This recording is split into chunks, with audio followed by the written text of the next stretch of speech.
वैद्युत द्विध्रुव को घुमाने में किया गया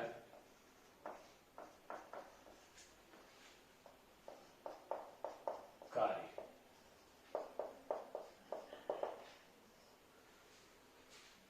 तो कार्य ज्ञात करने के लिए इंग्लिश में क्या बोलेंगे? Work done in deflecting an electric dipole in uniform electric field. Work done in deflecting an electric dipole in uniform electric field. चित्र ये रहेगा। इस चित्र के आधार पर व्याख्या लिखेंगे कि ई तीव्रता के समरूप विद्युत क्षेत्र में पी द्विध्रुव आघूर्ण के वैद्युत द्विध्रुव को विद्युत क्षेत्र से थीटा कोण बनाते हुए रखने पर उस पर लगने वाले वॉल्यूम का आघूर्ण क्या? ई तीव्रता के समरूप विद्युत क्षेत्र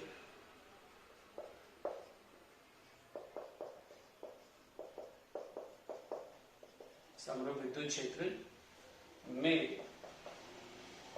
पी द्विध्रुव आघूर्ण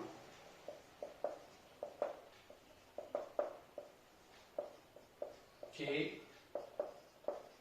वैद्युत द्विध्रुव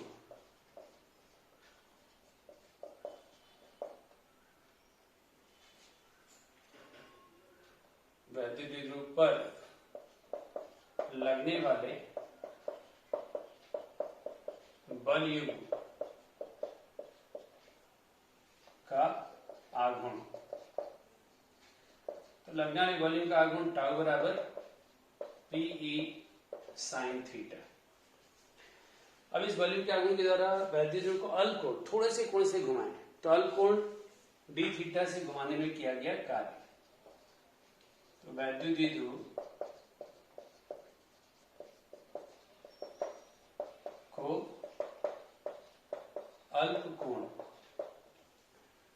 डी थीटा से घुमाने में किया गया कार्य।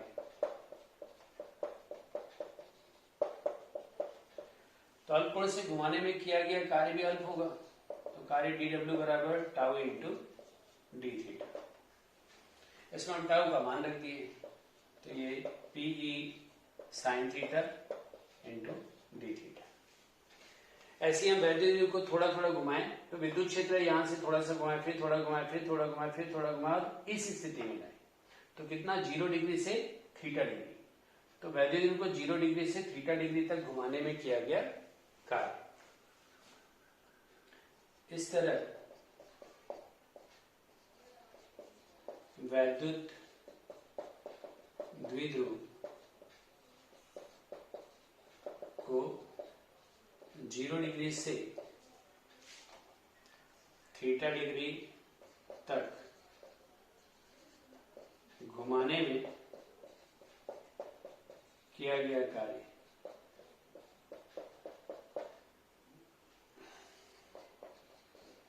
ये किया गया कार्य W बराबर सभी अल्प कार्यों का योगफल, थोड़े थोड़े कार्यों का योगफल, उसकी क्रिया समाकलन।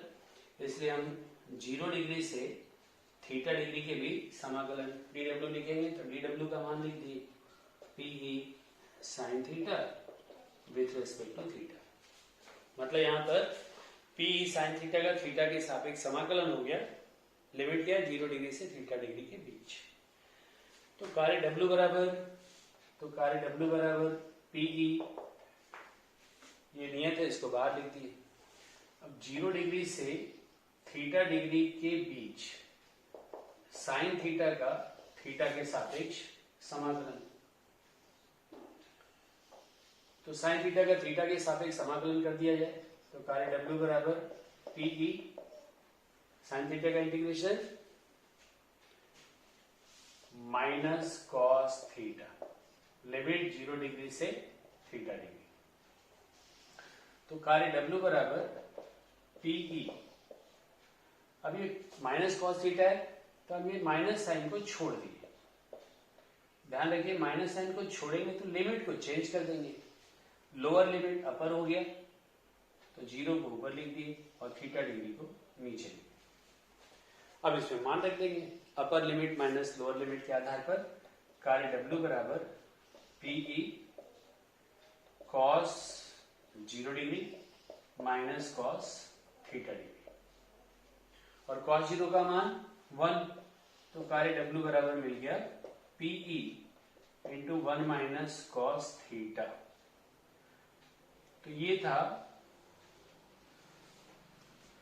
P द्विध्रुव आघूर्ण के वैद्युत द्विध्रुव को E तीव्रता के समरूप विद्युत क्षेत्र में क्षेत्र से थीटा कोण तक घुमाने में किए गए कार्य का फॉर्मूला W बराबर PE into 1 minus cos theta.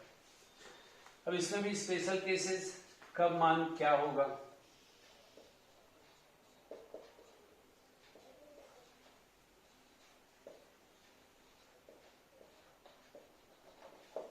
पहली कंडीशन कि यदि वैद्युत द्विध्रुव विद्युत क्षेत्र के अनुदिश हो, यदि वैद्युत द्विध्रुव विद्युत क्षेत्र के अनुदिश हो,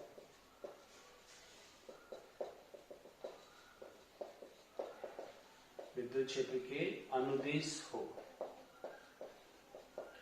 तो यदि वैद्युत विद्युत क्षेत्र के अनुदिश होगा तो थीटा बराबर कितना होगा, तो थीटा बराबर 0 डिग्री। अब इसमें हम cos थीटा में थीटा का मान 0 डिग्री रख दें तो कार्य W बराबर PE into 1 minus cos 0 degree और cos 0 का मान 1, तो PE इंटू 1 माइनस 1 बराबर 0। तो जब वैद्युत द्विध्रुव विद्युत क्षेत्र के अनुदिश होगा तो घूमेगा ही नहीं, तो विद्युत क्षेत्र के अनुदिश से इसलिए घुमाने में किया गया कार्य 0 हुआ। सेकेंड सिचुएशन कि यदि थीटा बराबर 90 डिग्री, मतलब वैद्युत द्विध्रुव क्या है, विद्युत क्षेत्र के लंबवत अवस्था में, लंबवत अवस्था में तो घुमाने में किया गया कार्य W बराबर PE into 1 minus cos 90 degree और cos 90 का मान 0 होता है, तो कार्य W बराबर क्या आया PE, तब कार्य इतना होगा। थर्ड कंडीशन की यदि थीटा बराबर 180 डिग्री, मतलब वैद्युत द्विध्रुव विद्युत क्षेत्र के विपरीत दिशा में, तो वैद्युत द्विध्रुव विद्युत क्षेत्र के विपरीत दिशा में तो घुमाने में किया गया कार्य सबसे अधिक होगा W बराबर PE into 1 minus cos 180 degree और cos 180 का मान -1 होता है, तो PE इंटू 1 माइनस cos 180 का मान -1, तो माइनस माइनस हो जाएगा प्लस, तो कार्य कितना है, तो कार्य W बराबर हो गया ट्वाइस PE। ये घुमाने में किया गया कार्य सबसे अधिक। जैसे एग्जांपल के तौर पे एक चुंबक को यदि हम धागे से स्वतंत्रतापूर्वक लटकाते हैं तो वो ऐसे उत्तर दक्षिण दिशा में ठहर जाता है। तो जब चुंबक उत्तर दक्षिण दिशा में है तो वो और घूमेगा क्या, नहीं घूमेगा। सेम ऐसी जब वैद्युत द्विध्रुव विद्युत क्षेत्र के अनुदिश है तो घुमाने में किया गया कार्य 0 आया। अब जब हम चुंबक को पूर्व पश्चिम दिशा में रखें, तो पूर्व पश्चिम दिशा में रखे हैं मतलब चुंबकीय क्षेत्र के लंबवत अवस्था में, तो वैसे विद्युत क्षेत्र के लंबवत अवस्था में, तो 90 डिग्री के कोण से घुमा तो उस स्थिति में किया गया कार्य आया W बराबर PE। यदि हम एक चुंबक को चुंबकीय क्षेत्र के विपरीत दिशा में रख दें, विपरीत दिशा में रख दें मतलब उत्तरी ध्रुव को दक्षिण दिशा में, दक्षिण ध्रुव को उत्तर दिशा में रख दें, तब क्या होगा, चुंबक 180 डिग्री कोण से घूम जाएगा। सेम ऐसी जब वैद्युत द्विध्रुव विद्युत क्षेत्र के विपरीत दिशा में है तो उस स्थिति में 180 डिग्री कोण से घुमाने में किया गया कार्य सबसे अधिक कितना आ रहा है, ट्वाइस PE। ये था चुंबक वैद्युत द्विध्रुव को विद्युत क्षेत्र में घुमाने में किया गया कार्य। इसी कॉन्सेप्ट के आधार पर है समरूप विद्युत क्षेत्र में वैद्युत द्विध्रुव की स्थितिज ऊर्जा, वैद्युत द्विध्रुव की स्थितिज ऊर्जा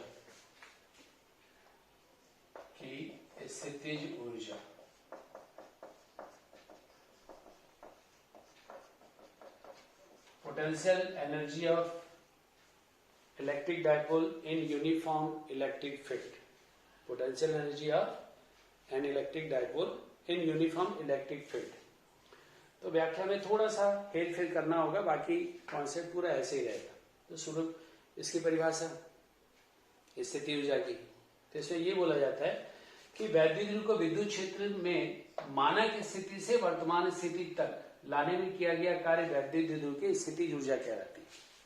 वैसे स्थितिज ऊर्जा की परिभाषा है क्या कि वैद्युत द्विध्रुव को अनंत से विद्युत क्षेत्र में किसी बिंदु तक लाने में किए गए कार्य को उस वैद्युत द्विध्रुव की स्थितिज ऊर्जा कहते हैं। क्या? वैद्युत द्विध्रुव को अनंत से विद्युत क्षेत्र में किसी बिंदु तक लाने में किए गए कार्य को उस वैद्युत द्विध्रुव की स्थितिज ऊर्जा कहते हैं। लेकिन सरल तरीके से ये है कि जैसे विद्युत क्षेत्र है, इसमें वैद्युत द्विध्रुव को मानक स्थिति मतलब विद्युत क्षेत्र के लंबवत अवस्था से अभी जिस स्थिति में है यहां तक लाने में जितना भी कार्य करना पड़ेगा वही कहलाएगा वैद्युत द्विध्रुव की स्थितिज ऊर्जा। तो इसको क्या बोलेंगे? किसी वैद्युत द्विध्रुव को विद्युत क्षेत्र में मानक स्थिति से वर्तमान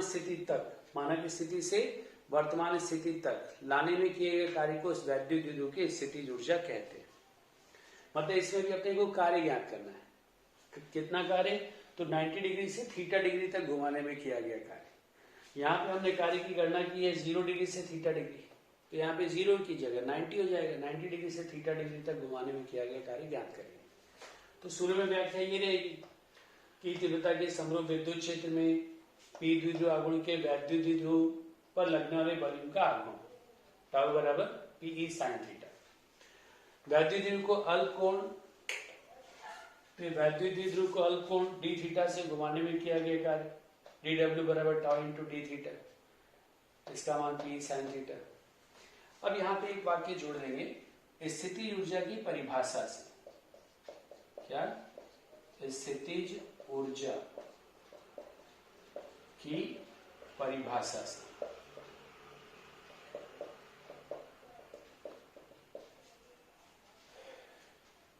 वैद्युत द्विध्रुव को स्थितिज ऊर्जा की परिभाषा से वैद्युत द्विध्रुव को 0 डिग्री की जगह हो जाएगा 90 डिग्री, तो 90 डिग्री से थीटा डिग्री तक घुमाने में किया गया कार्य। तो जहां जहां 0 आया वहां हम क्या लिख देंगे? 90 डिग्री। तो 90 डिग्री से थीटा डिग्री, 90 से थीटा, ये चेंज हुआ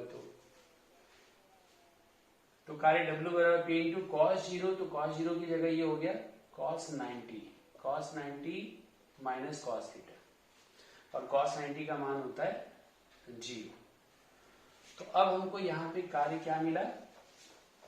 तो यहाँ पर हमको कार्य मिला W बराबर माइनस पीई कॉस थीटा, और यही होगा वैद्युत द्विध्रुव की स्थितिज ऊर्जा। यहाँ पे अपने को कार्य क्या मिल रहा है? तो कार्य W बराबर मिला माइनस पीई कॉस थीटा, और ये किया गया कार्य कहलाएगा वैद्युत द्विध्रुव की स्थितिज ऊर्जा। वैद्युत द्विध्रुव की स्थितिज ऊर्जा U बराबर माइनस पीई कॉस थीटा। तो वैद्युत द्विध्रुव की स्थितिज ऊर्जा के लिए फॉर्मूला है U बराबर माइनस पीई कॉस थीटा। अब इसमें विशेष परिस्थितियां, कब मान क्या होगा, स्पेशल केसेस। तो पहला, यदि थीटा बराबर 0 डिग्री, मतलब वैद्युत द्विध्रुव विद्युत क्षेत्र के अनुदिश है, तो उसकी स्थितिज ऊर्जा कितनी होगी? तो ऊर्जा U बराबर हो गया माइनस पीई कॉस 0 डिग्री, और कॉस 0 का मान होता है 1, तो ऊर्जा U बराबर हो गया माइनस पीई।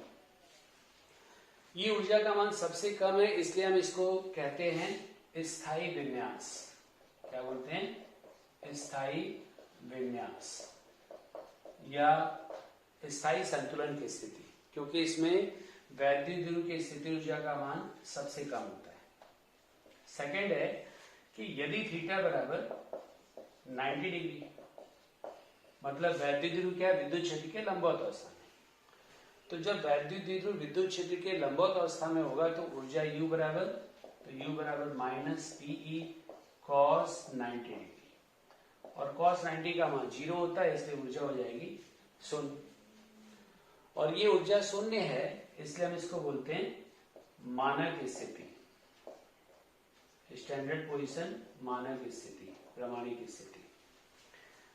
तीसरा है कि यदि थीटा बराबर 180 डिग्री, मतलब वैद्युत द्विध्रुव विद्युत क्षेत्र के विपरीत दिशा में, तो जब वैद्युत द्विध्रुव विद्युत क्षेत्र के विपरीत दिशा में तो ऊर्जा U बराबर माइनस पीई कॉस 180 डिग्री, और कॉस 180 का मान -1, तो कॉस 180 का मान -1 हुआ और माइनस पी, तो गुणा होकर ऊर्जा U बराबर हो जाएगा पीई, जो कि सबसे अधिक है। तो सबसे अधिक है इसलिए इसको हम बोलते हैं अस्थायी संतुलन या अस्थायी विन्यास। क्या बोलते हैं? अस्थायी विन्यास। अस्थायी विन्यास। तो ये वैद्युत की स्थितिज ऊर्जा सेम किए गए कार्य जैसा ही है। फर्क यह है कि वहां पे हमने वैद्युत द्विध्रुव को विद्युत क्षेत्र में 0 डिग्री से थीटा डिग्री तक घुमाने में कार्य ज्ञात किया था। इसमें हमने कार्य ज्ञात किया वैद्युत द्विध्रुव को विद्युत क्षेत्र में 90 डिग्री से थीटा डिग्री, या ऐसे 90 डिग्री से थीटा डिग्री तक घुमाने में किया गया कार्य। उस आधार पर स्थिति ऊर्जा का मान आया U बराबर -PE cos थीटा। उसी आधार पर ये स्पेशल केसेस में स्थिति ऊर्जा सबसे कम कब? जब वैद्युत द्विध्रुव विद्युत क्षेत्र के अनुदिश है, तो स्थिति ऊर्जा का मान सबसे कम होता है। स्थिति ऊर्जा का मान सबसे कम होता है इसलिए हम इसको कहते हैं स्थायी विन्यास, क्योंकि हर वस्तु अपनी स्थिति ऊर्जा को कम से कम करना चाहता है। जैसे एक रबर का गुलेल है, उसको हम जितना ज्यादा खींचेंगे उसमें उतनी ज्यादा स्थिति ऊर्जा होगी, जैसे ही छोड़ेंगे उतनी तेजी से वापस आता है। क्यों? क्योंकि वो अपनी स्थिति ऊर्जा उतनी तेजी से कम करना चाहता है। जितना कम खींचा होगा स्थिति ऊर्जा उतनी कम, जितना अधिक खींचेंगे स्थिति ऊर्जा उतनी अधिक। वैसे ये भी है, स्थिति ऊर्जा का मान कम है, सबसे न्यून है, इसलिए इसको हम बोलते हैं स्थायी विन्यास। ये स्थिति ऊर्जा का मान 90 डिग्री वाले में 0 है, इसलिए इसको बोलते हैं मानक स्थिति। ये स्थिति ऊर्जा का मान सबसे अधिक आया कब? जब थीटा बराबर 180 डिग्री, इसलिए इसको बोला गया है अस्थायी विन्यास। मतलब इसमें वैद्युत द्विध्रुव अस्थायी संतुलन की स्थिति में होता है। कब? जब वैद्युत द्विध्रुव को विद्युत क्षेत्र के विपरीत दिशा में रखा जाता है, उस स्थिति में इसको अस्थायी संतुलन या अस्थायी विन्यास की स्थिति कहते हैं। समझ में आया?